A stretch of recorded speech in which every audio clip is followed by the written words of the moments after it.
कृष्णा गाडगीळ आणि sons limited 1832 पासून। अजित पवारांचे पुत्र पार्थ पवारांवर पुण्यामध्ये जमीन घोटाळ्याचा आरोप झालाय। तब्बल 1800 कोटींची जमीन 300 कोटींमध्ये घेतल्याचा त्यांच्यावर आरोप आहे आणि स्टॅम्प ड्युटी सुद्धा माफ करत फक्त 500 रुपये नोंदणी केल्याचं समोर आलंय। पण अजित पवारांनी मुलावरील आरोपांवरून हात झटकले असून आपला या व्यवहाराशी संबंध नसल्याचं त्यांनी म्हटलंय। पाहूयात एक रिपोर्ट। यांचं बेसिक ऑब्जेक्शन आहे, सरकारलाही ऐकावं लागेल। मग कलेक्टर कसं म्हणतात की जमीन आमच्या ताब्यात आहे, मग तुम्ही 1800 कोटीची जमीन तर 300 कोटी व्हॅल्युएशन कुठून काढलं? पूर्ण माहिती मला काही नाहीये। माझा त्या गोष्टीशी डायरेक्ट अजित पवार म्हणून दुरान्वयी देखील संबंध नाही।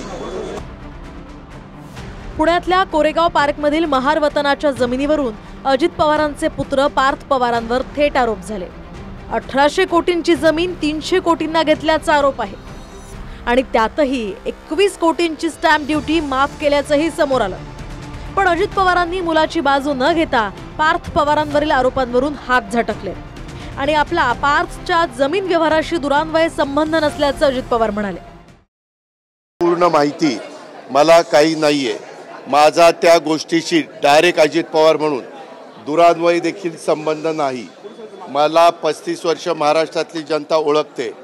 त्या संदर्भामध्ये मी उलट या निमित्तानं संपूर्ण माहिती घ्यायचं ठरवलेलं आहे।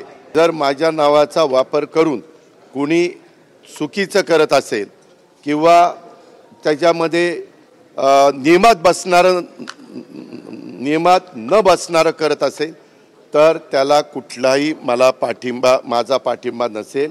त्या घरच्यांनाही तो बंगला पार्थ अजित पवारांच्या नावाने आहे, त्याच्यावर तो पत्ता त्याचा आहे, समजलं का? मी त्याची सगळी माहिती इत्थंभूत घेतो, कारण मी ज्यावेळेस बोलणार आहे मला आत्तापर्यंत माहिती नाही। मी आत्ता बोललो नसतो तर तुम्ही म्हणला असता की बाबा इथं कुठंतरी पाणी मुरतंय।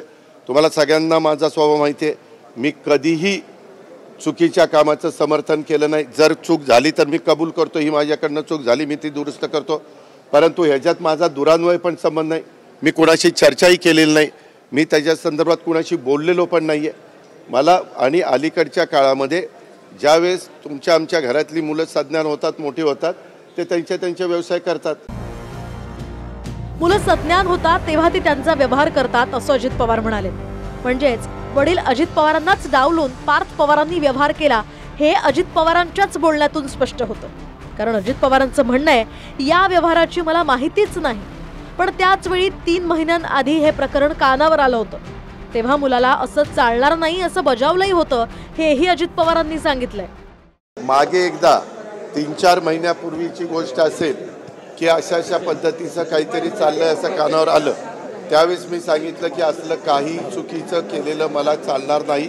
असल्या कुठल्याही चुकीच्या गोष्टी कुणी पण करू नयेत अशा स्पष्ट सूचना मी दिलेल्या होत्या। परंतु त्याच्यानंतर परत काय झालं ते काही मला माहिती नाही।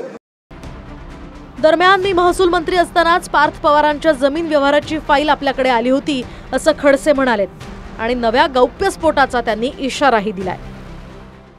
या प्रकरणाचे जे फाईल आहे ती फाईल माझ्याकडं मी महसूल मंत्री असताना आली होती, त्यामधनं काहीतरी नवीन गौप्यस्फोट होईल। दरम्यान पार्थ पवारांची अमेडिया कंपनी अर्थात या कंपनीचे मालक असलेले पार्थ पवार आणि दिग्विजय पाटलांवर सरकारची फसवणूक केल्याचा गुन्हा दाखल होणार आहे। फौजदारी कारवाई ज्यांनी शासनाची फसवणूक केलेली आहे खोटे कागदपत्र देऊन आणि ज्यांनी शासनाचे म्हणजे कागदपत्र घेऊन फसवणूक झालेली आहे किंवा संगनमत केलेलं आहे त्या सर्वांविरुद्ध फौजदारी कारवाई। म्हणजे यामध्ये जे बिल्डर होते शीतल तेजवानी आणि अमेडिया कंपनीचे संचालक यांच्यावरती फौजदारी कारवाई होणार। ज्यांनी शासनाची फसवणूक केलेली खोटे कागदपत्र देऊन त्यांच्या विरुद्ध कारवाई करण्यात येईल। यामध्ये अमेडिया कंपनी ही पार्थ पवार आणि दिग्विजय पाटील यांची आहे आणि त्यांच्यावरती गुन्हे दाखल आपल्या प्रशासनाकडून होणार आहे, कारण खोटी कागदपत्रे देऊन गुन्हे दाखल करण्यात आलेले आहेत। एकूण ही सगळी खरेदी करण्यात आलेली आहे। जे कागदपत्र फसवणूक करण्यात दिलेले आहे, शासनाची फसवणूक झाली, त्यांच्या विरुद्ध कारवाई होईल। आता या व्यवहारात मुद्रांक शुल्क चुकवल्याप्रकरणी 5 सदस्यीय समितीही स्थापन झाली असून 7 दिवसात अहवाल देण्याचे आदेश देण्यात आले। पण मुलाच्या 300 कोटींच्या व्यवहारावरून स्वतः अजित पवारांनी हात झटकले असून आपला या व्यवहाराशी संबंध नाही असं सांगत मुलगा पार्थकडे बोट दाखवलाय। अक्षय मंकणी, TV9 मराठी, मुंबई। गाडगीळ आणि सन्स लिमिटेड 1832 पासून.